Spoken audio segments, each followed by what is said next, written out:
Shalom.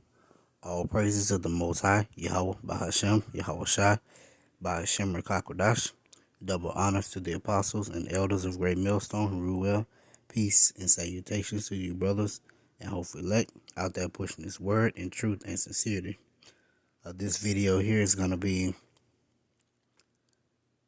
the Most High has an intimate relationship with Israel. All right, the Lord has an intimate relationship with his people. Why? Because he only chose one people out of all the nations of the earth. Okay? So I want to grab this here in Joel 2:27 to start it off. It says, "And ye shall know that I am in the midst of Israel, and that I am Yahweh your power, and none else. And my people shall never be ashamed." Okay? He said he is in the midst of Israel, and he said his name, and he said he's our power, and none else. Okay? Now,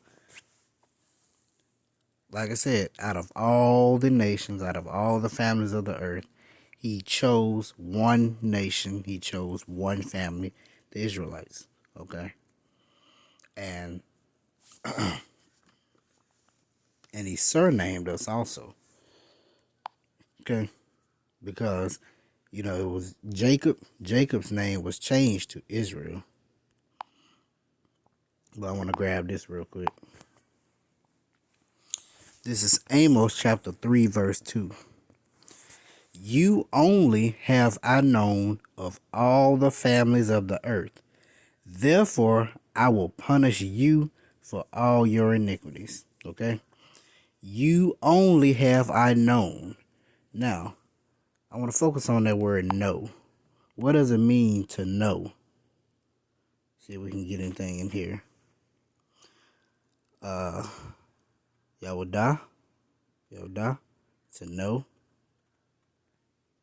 And it says to know, to learn, to know, to perceive, see, find out, discern, to disseminate, to distinguish.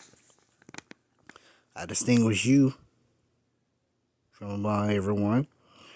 To know by experience, to recognize, to admit, to acknowledge, to confess, to consider. He only recognizes Israel. He only considers Israel.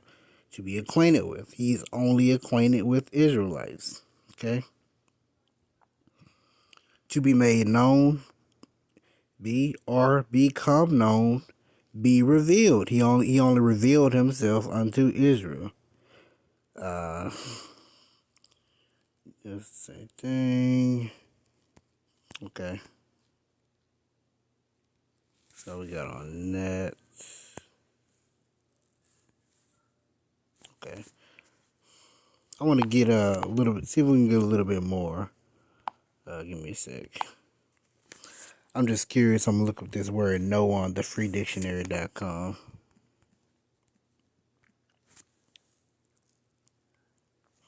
Oh, okay.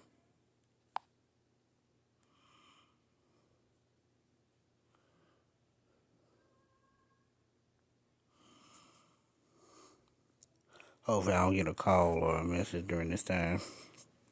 This is know from thefreedictionary.com. It says to understand as true, to be aware of, to be acquainted with. He's only acquainted with Israel.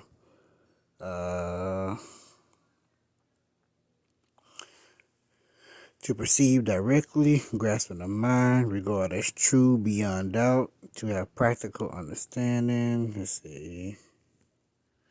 To perceive, familiar, be acquainted with, to possess knowledge. Check this out. In the biblical sense, to have sexual relations with. All right. Now, of course, Yahweh Shemaiah didn't have sexual relationships with us, but our relationship with our power is equated to a husband and a wife. Check that out. To have sexual relations with. Like I said, our power didn't have sexual relationship like a physical, but is a very intimate relationship with us. Because once again, our relationship with as Israelites equated with Yahweh Shai as being our husband, and we are his bride. It's interesting that they put it there.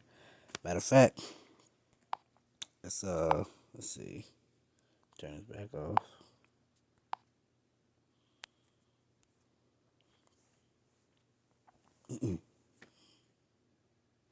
But Amos chapter 3, verse 2.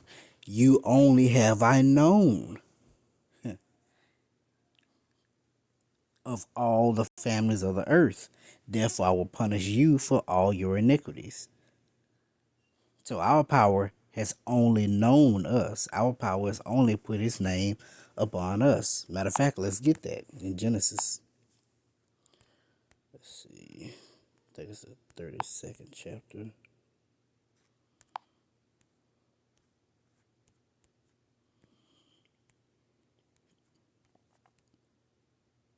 Yep. Genesis chapter 32, verse 24. And Jacob was left alone, and there wrestled a man with him until the breaking of the day.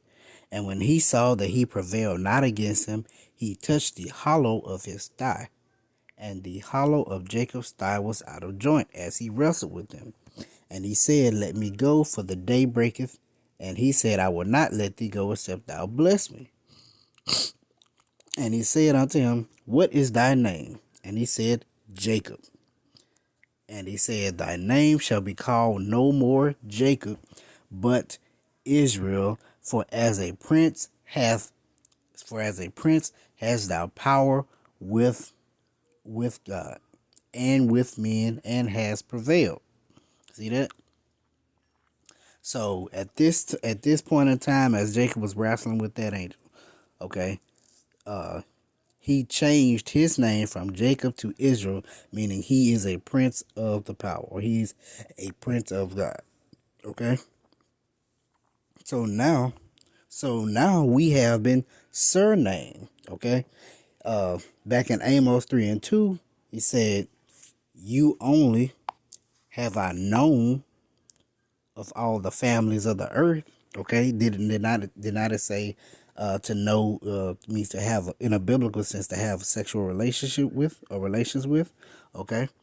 And I told you our power equates our relationship with him as the husband. He's a husband and we're his bride. Okay. What does when a man takes a woman unto himself, he gives her his name. You see that? He gives her his name and she becomes his. You see that? That's what Most I did. That's what he did with us. Yahweh Shemashai did with us. He gave us his name, Israel. You know, he's a prince of the power.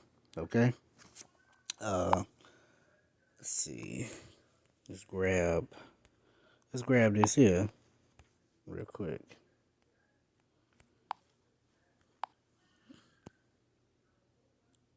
Yep. Isaiah chapter 45, verse 4. For Jacob, my servant's sake, and Israel, mine elect, I have even called thee by thy name. You see that? I have surnamed thee, though thou hast not known me. You see, he put his name on us. But, you know, we wanted to go after all these other powers, all these other gods who can do nothing for us, you know. But the point is, he surnamed us. He gave us his name. He took us unto himself. We have a personal, intimate relationship with him. Okay. Matter of fact, in this same chapter, if you go down to, I think it's 17, check this out. I didn't plan on getting this though. It says, But Israel shall be saved in the Lord with an everlasting salvation. Ye shall not be ashamed nor confounded, world without end. You see that? Salvation is only for Israelites, whom the Lord surnamed, gave us his name, and made us his. We belong to him and none else. No one else belongs to him, but we do. Israel, Yasha Allah, we belong to Yahweh Ba'ashem Yahushai. Okay? We have that intimate relationship with him. No other nation does. Let's see. This is Isaiah 62 and 5. Check this out. For as a young man marrieth a virgin, so shall thy sons marry thee. And as the bridegroom, Yahushua, rejoiceth over the bride, so shall thy power rejoice over thee. See that? Our relationship is equated to a bridegroom and a wife. And to further bring that on home, this is Revelations chapter 21, verse 1. It says, And I saw a new heaven and a new earth. The first heaven and the first earth were passed away, and there was no more sea. And I, John, saw the holy city, New Jerusalem. Now, New Jerusalem is a people before it's a place. This is after destruction, coming down from God out of heaven, prepared as a bride adorned for her husband. New Jerusalem, or Israel, is being prepared as a bride adorned for her husband. See that? That's why I said we Israelites have the intimate, personal relationship with our power, with Yahweh Ba'ashem Yahushai. Okay? He surnamed us. He gave us his name, took us unto himself as a husband and a wife, and we are his bride. We have that intimate relationship with us. He knows us. He only knows us. These other nations, these heathen nations, do not know him and cannot get to know him because that is reserved for us. Okay? So that is reserved for Israel. So call hello Yahweh Shem Shai. Hope you edified. See you next time with another lesson. Shalom.